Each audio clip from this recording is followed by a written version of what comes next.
राधे राधे भक्तजनों, जय श्री गणेशाय नमः। आज मैं आपको बुधवार व्रत की विधि तथा व्रत कथा सुनाती हूँ। बुधवार के व्रत की विधि। बुध ग्रह की शांति तथा सर्व सुखों की इच्छा रखने वाले स्त्री पुरुष को बुध भगवान की पूजा करनी चाहिए। इस व्रत में दिन में एक बार ही भोजन करना चाहिए। भोजन जैसी वस्तु का करें, उसी तरह का दान दे। इस व्रत के समय हरी वस्तुओं का उपयोग करना श्रेष्ठ है। व्रत के अंत में शंकर जी भगवान की पूजा करनी चाहिए। पूजा में धूप, दीप, बेल पत्र आदि से करनी चाहिए। साथ ही बुधवार की कथा सुनकर आरती के बाद प्रसाद लेकर जाना चाहिए। बीच में उठना नहीं चाहिए। अब मैं आपको बुधवार व्रत की कथा सुनाती हूँ। एक व्यक्ति अपनी पत्नी को विदा करवाने ससुराल गया। कुछ दिवस रहने के पश्चात अपने सास ससुर से अपनी पत्नी को विदा करने के लिए कहा, किंतु सास ससुर तथा अन्य संबंधियों ने कहा कि आज बुधवार का दिन है, आज के दिन घमंड नहीं करते। वह व्यक्ति नहीं माना और हठ थामी करके बुधवार के दिन ही पत्नी को विदा करके अपने नगर की ओर चल पड़ा। रास्ते में उसकी पत्नी को प्यास लगी तो उसने अपने पति से कहा कि मुझे बहुत जोरों की प्यास लगी है। वह व्यक्ति लोटा लेकर गाड़ी से उतरकर जल लेने चला गया। जब वह जल लेकर लौटा और अपनी पत्नी के निकट आया तो वह यह दृश्य देखकर आश्चर्यचकित रह गया कि ठीक उसकी जैसी सूरत तथा वैसी ही वेशभूषा में एक व्यक्ति उसकी पत्नी के निकट गाड़ी में बैठा हुआ है। उसने क्रोध में दूसरे व्यक्ति से पूछा, तू कौन है जो मेरी पत्नी के निकट बैठा है? दूसरा व्यक्ति बोला, यह मेरी पत्नी है, मैं अभी अभी इसे ससुराल से विदा करवा के ला रहा हूँ। वे दोनों परस्पर झगड़ने लगे। तभी राज्य के सिपाही आए और उन्हें लोटे वाले व्यक्ति को पकड़ लिया तथा स्त्री से पूछा, तुम्हारा असली पति कौन सा है? उसकी पत्नी शांत रही क्योंकि दोनों ही एक जैसे थे। उसने अपना पति किसे कहूँ, वह व्यक्ति ईश्वर से प्रार्थना करने लगी और बोली, हे परमात्मा परमेश्वर, यह क्या लीला है कि सच्चा झूठा बनकर हुआ है। तभी आकाशवाणी हुई और बोले कि मूर्ख, आज बुधवार के दिन तुझे घमंड नहीं करना चाहिए था।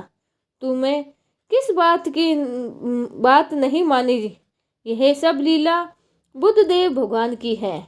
उस व्यक्ति ने भगवान बुद्धदेव से प्रार्थना की और अपनी गलती के लिए क्षमा याचना की। तब मनुष्य के रूप में आकर भगवान बुद्धदेव अंतर्ध्यान हो गए। वह व्यक्ति अपनी स्त्री को लेकर घर आया। इसके बाद पति पत्नी बुधवार का व्रत नियम पूर्वक करने लगे। जो व्यक्ति कथा या श्रवण करता है तथा दूसरों को सुनाता है, उसको बुधवार के दिन यात्रा करने का कोई दोष नहीं लगता है और सभी प्रकार के सुखों की प्राप्ति होती है। बोलिए भगवान श्री बुद्ध महाराज की जय हो। बोलिए गणेश जी महाराज की जय हो। अब मैं आपको गणेश भगवान की व्रत कथा सुनाती हूँ। एक बार महादेव जी पार्वती सहित नर्मदा के तट पर गए। वहां पर सुंदर स्थान पर पार्वती जी ने महादेव जी के साथ चौपड़ खेलने की इच्छा व्यक्त की। शिव जी ने कहा, हमारी हार जीत का साथी कौन होगा? पार्वती ने तत्काल वहां की घास के तिनके बटोर कर मनुष्य का पुतला बनाकर उसमें प्राण प्रतिष्ठित करके कहा, बेटा, हम चौपड़ खेलेंगे। खेल के अंत में तुम हार जीत का साक्षी बताना कि कौन जीता और कौन हारा। खेल में तीनों बार पार्वती जी जीत गई।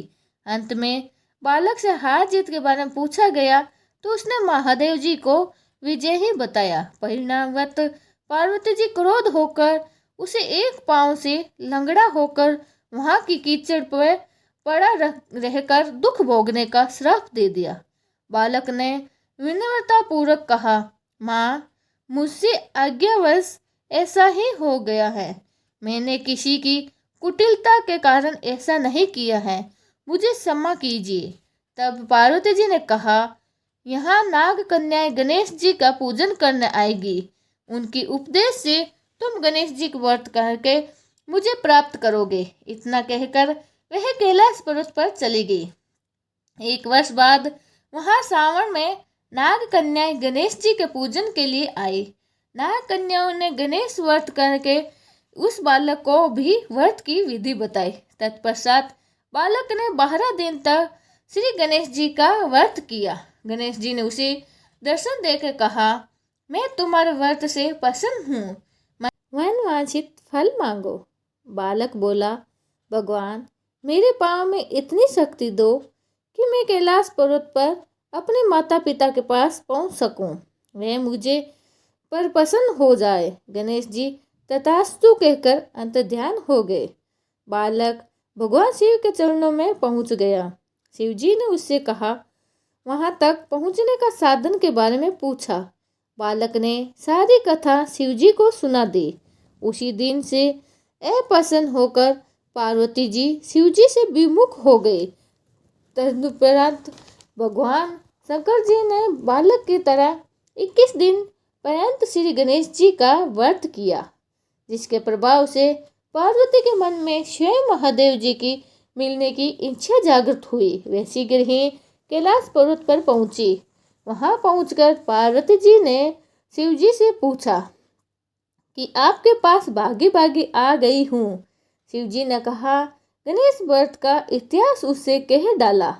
तब पार्वती जी ने अपने पुत्र कार्तिकेय से मिलने की इच्छा से 21 दिन पर्यंत 21-21 की संख्या में दुर्वा, पुष्प तथा लाडुओं से गणेश जी का पूजन किया। 21वें दिन कार्तिकेय स्वयं ही पार्वती जी से मिलने आ गए। उन्होंने भी माँ के मुख से इस व्रत का महत्व सुनकर व्रत किया। कार्तिकेय ने भी यही व्रत विश्वामित्र जी को बताया। विश्वामित्र जी ने यह व्रत करके गणेश जी से जन्म मुक्त होकर ब्रह्मा ऋषि होने का वर मांगा। गणेश जी ने उसकी मनोकामनाएं पूर्ण कर दी। बोलो गणेश जी महाराज की जय हो।